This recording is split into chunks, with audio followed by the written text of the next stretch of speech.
欢迎收看第1069期北京不静音。今天我们再做一集中共认知战人物录这个系列节目。其实这个系列呢，之前做了10集，已经阶段性的完结了。那你们就将今天这一集节目当做一个番外篇吧。那我们要聊的这个人物啊，鼎鼎大名，不用介绍了，王志安。很多人之前一直要求我把这个人物做进这个系列啊，但我觉得太明了，没什么可分析的。2个原因吧，第一个原因呢，是我们这个系列呢，不是针对这一个个的名字啊，说他到底是不是大外宣，他到底有没有拿中共的钱，他有没有领中共的任务。因为如果从这个角度去做的话，我们就必须要拿出真凭实据啊，比如说他曾经在中国墙内的时候啊，做一档很火的节目，那个节目是谁在背后撑腰的呢？那个节目的上级领导是谁呢？谁在国内给他推的流量呢？那么那个人是不是倒台了啊？所以他跑到海外来了呢？那么他跑到海外来，为什么没有马上的做油管节目呢？那么沉寂的那几年究竟是在盘算什么呢？是不是想回国呢？是不是和国内的一些人在进行勾兑呢？那么中间他有没有悄悄的回去一趟呢？建立了某种联系，得到了某种承诺，拿到了某种资源，然后出来开始做油管然后一夜爆红。那这背后又是谁给他撑腰，谁给他支撑这些流量的呢？那所有这些东西你都要拿出真凭实据才能够去证明，这个不是我能做的事情这应该是FBI 该干的活，对吧？所以从这个角度来讲就很没有意思，就变成了阴谋论你如果感兴趣，你也可以按照我刚才说的这些蛛丝马迹去挖掘去研究，你自然可以看出其中的这个规律和一些很奇怪的地方。那么好，第二个角度呢，就是说我们之前这10集所做的是分析这个人的言行，他实际上有没有起到中共做这个认知战想要达到的这个效果和目的。只要是高度符合的，我们就在这个点上去分析就可以了，对吧？他是主动的拿了钱去配合，还是他被动的，他认知就是这样，被中共洗脑多年，即便到海外他也还是这一套认知，所以无形中也就配合了这套认知战这个动机我们也不分析我们只分析那个效果。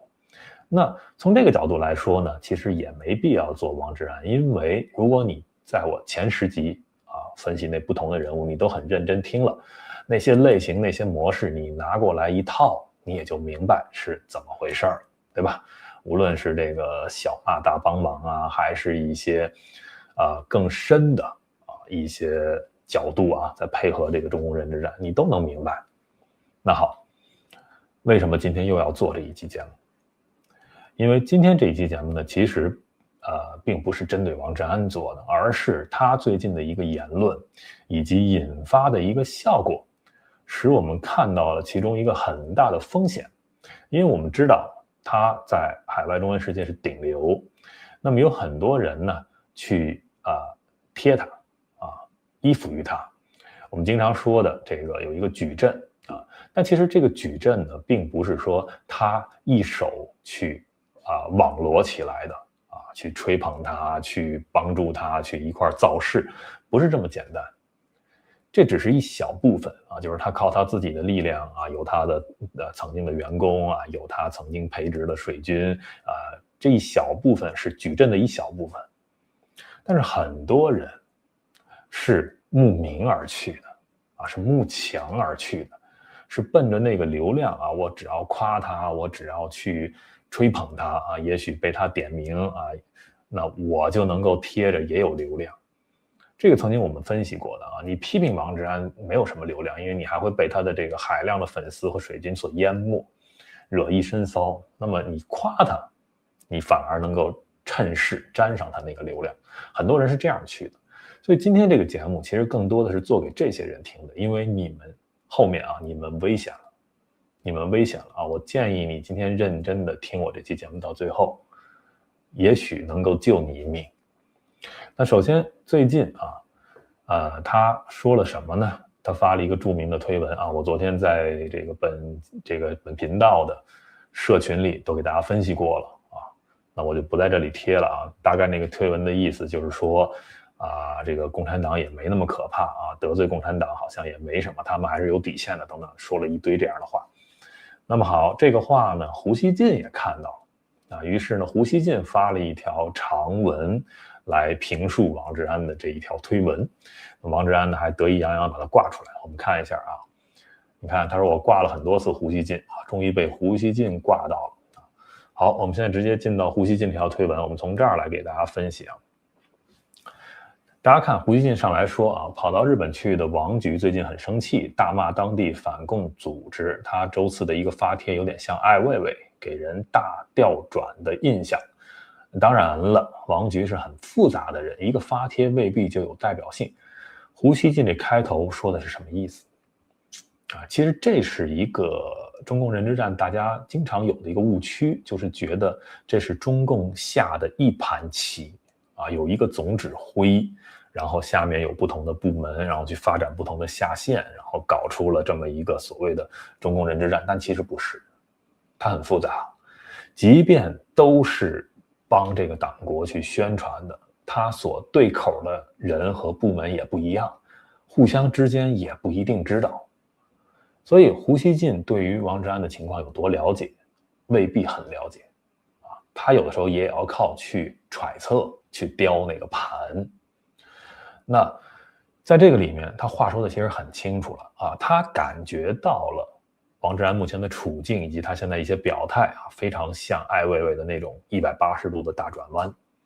但是呢，他又不确定他会不会真正的转过来，甚至回到国内甚至完全变成歌颂党国的变成跟胡锡进一样的雕盘侠。胡锡进不确定，胡锡进也不确定他背后的这个指令现在是不是要求他就要这么去做了，还是虚晃一枪。所以胡锡进是一个可进可退的人，所以他不会把话说死这是他这样表态的一个原因。那么还有一个原因呢，就是点出了就是中共认知战的有一个角度是怎么做呢？实际上是软化海外的一种敌对情绪。因为我们知道长期在海外的华人呢有这么几重困境。第一重困境呢，就是你在西方自由世界接触多了这些普世价值之后，当你回看中国的问题的时候，你忍不住要批评那么好，批评多与少，深与浅，这个度谁来把控，对吧？没有一个明文规定你怎么批评中国你就算违法了，你批评到什么程度你就不能够再回中国了，或者你回去你就再也出不来了。没有明文规定，没有人能告诉你是不是安全。所以很多海外华人都会做这种自我审查，很多人最后就选择性沉默了，我就不再说了，对吧？因为搞不清楚这个红线在哪里。那么胡锡进在这里说的话呢，实际上是一种劝导就是他希望王志安你要投诚，是不是所谓的要被招安，那你要说一些更确定的话，因为你太复杂了因为你还会变，对吧？一个发帖你未必就带有这个代表性，所以你还要更多的交这个投名状。这是胡锡进的一个使的一个坏，对吧？因为他想刺探一下你王志安的底细到底是什么样。那我们接着往下看接着呢他就说了，等于他就是把这个王志安的帖子基本又念了一遍这个我觉得就没什么可说的了。我们大概看一下这是一个完整的胡锡进的帖子等等等，这些都是王志安在他这个原帖文里说的话我们就不照念了。好，最后他说他说很多熟悉王局的人是不是会觉得上面这些文字很不王局？这个还是在回应他第一段说的时候，王志安是一个很复杂的人他说至于王局这次的画风为何有点像小粉红了，直接原因大概就是他自己说的什么什么什么什么。然后我们看最后一段，这个是非常重要的。胡锡进的最后一段说，但是恐怕不仅限于此。你看话锋一转，开始说他的实际上要说的话。王菊与艾未未生活在日本和欧洲一东一西，他们被关注到的发言变化却有点类似。当然了，他俩一个猛批西方，一个大骂反共群体，个人表现有偶然性啊，还是不把话说死啊，个人表现有偶然性，但连在一起看就有了启发性。话就说到这儿啊，后面更多评论老胡就不说了，大家都会有自己的洞见。他为什么不说了呢？因为这个话，中共认知战这个话不能够这么明明白白、实实在在的由他嘴里说出来啊，他必须留有余地，他必须留有韵味，留有这个留白，让大家自己去悟啊，这是老胡的一个策略。那么实际上的话就在这里，连在一起看就有了启发性。什么启发性？这就是中共认知战最想做的一部分啊！这也是为什么我们今天要做这期节目，因为是我之前前10期节目里没有分析过的一个角度，就是让海外的华人觉得是安全的啊，这个党国是开放的，是包容的，是欢迎你们回来的啊！你们在外面稍微批评2句是没关系的，软化你们啊！为什么这么做？因为需要海外华人，中国的经济什么样，大家现在都知道啊，需要海外华人继续相信这个祖国，继续支持共产党，无论因为什么原因啊，比如说有软肋在国内啊，有家人有资产啊，还是因为觉得趁现在这个时候啊，可以这个去说党国的好话，那么可以拿到更多的好处，跟中国做生意啊，回国也方便。两边跑，对吧？所以中国的经济现在需要海外华人的帮忙，那么对于外部的这个环境来说啊，舆论环境也需要这个海外华人不要表现的这么敌对，这么批评，犀利的批评自己的祖国，所以要往外放风啊，告诉你们是安全的啊，告诉你们外面的世界是险恶的啊！你看艾未未、王志安这样的人都混不下去啊！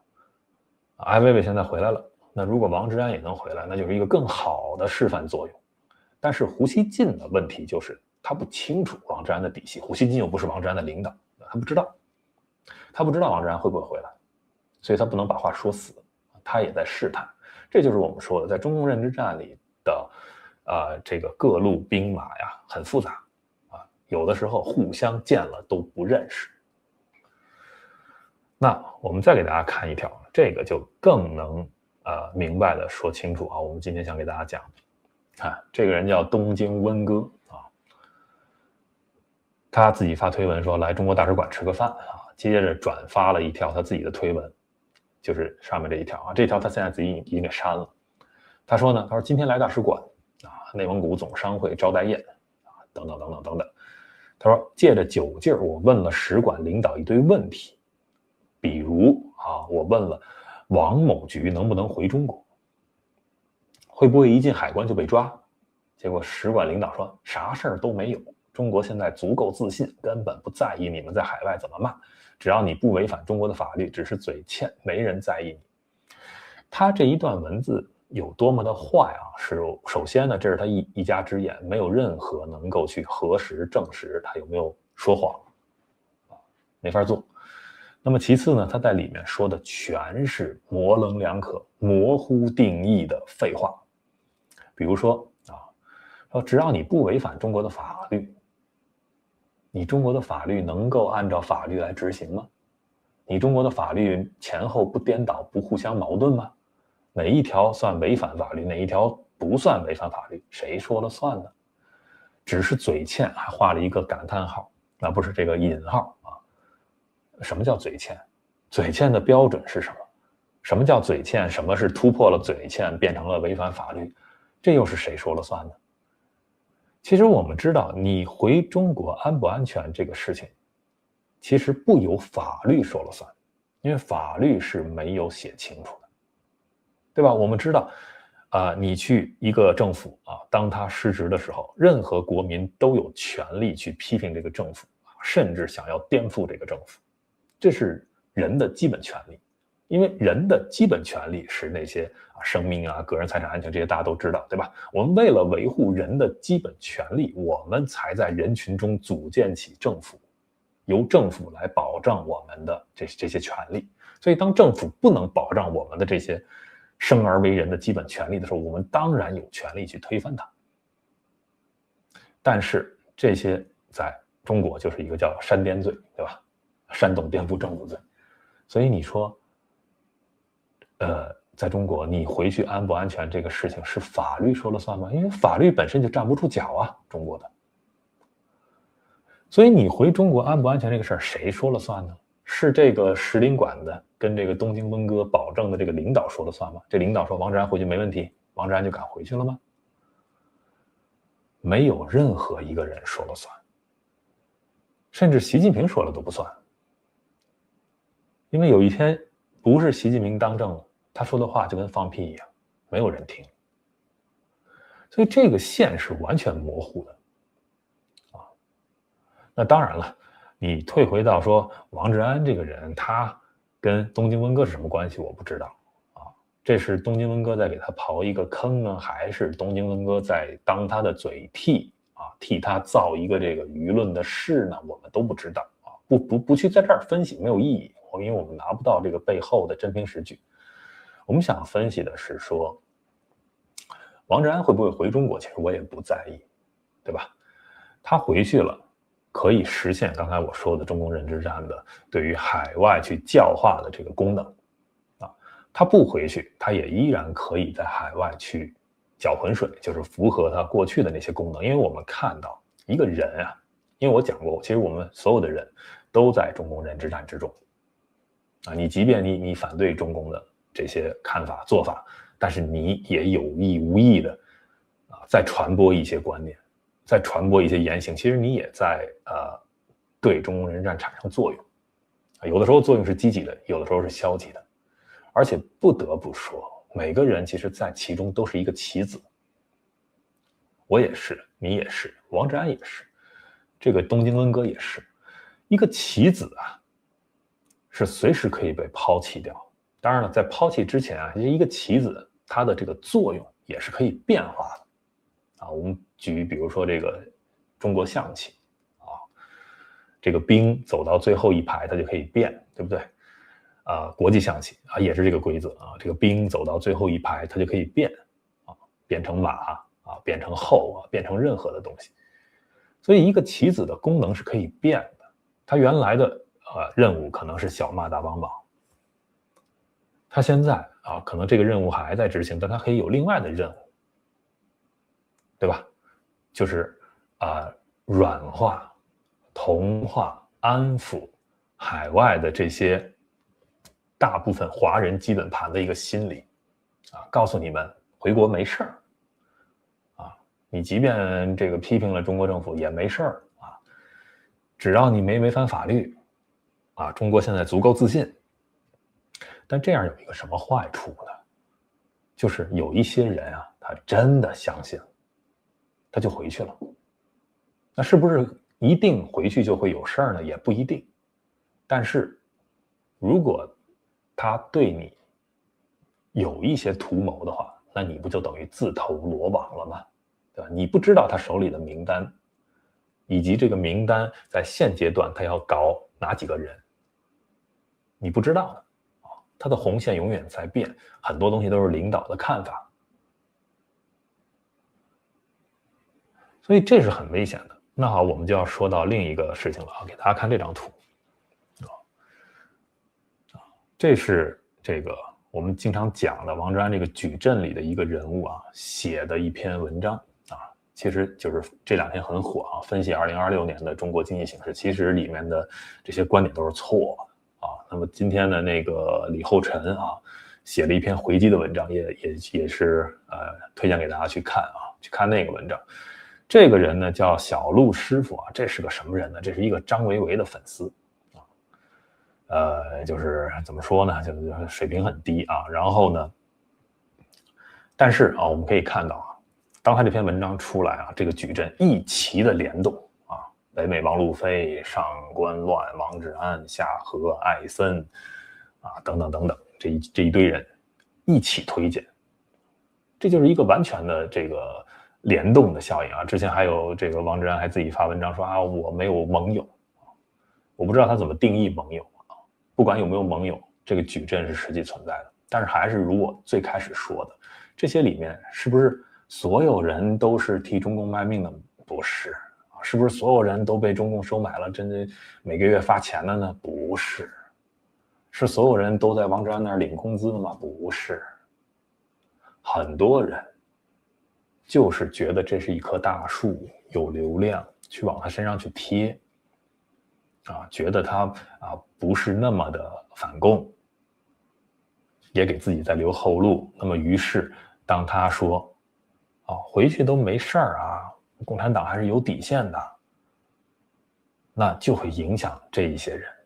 有些人就真的会傻到说，那王志安都这么说了，我就更没什么可怕的了，我去试试吧。像他这么有名啊，这么大流量的人，如果都没事儿胡锡进都替他去做了某种背书的话，那我是不是就更没事儿了？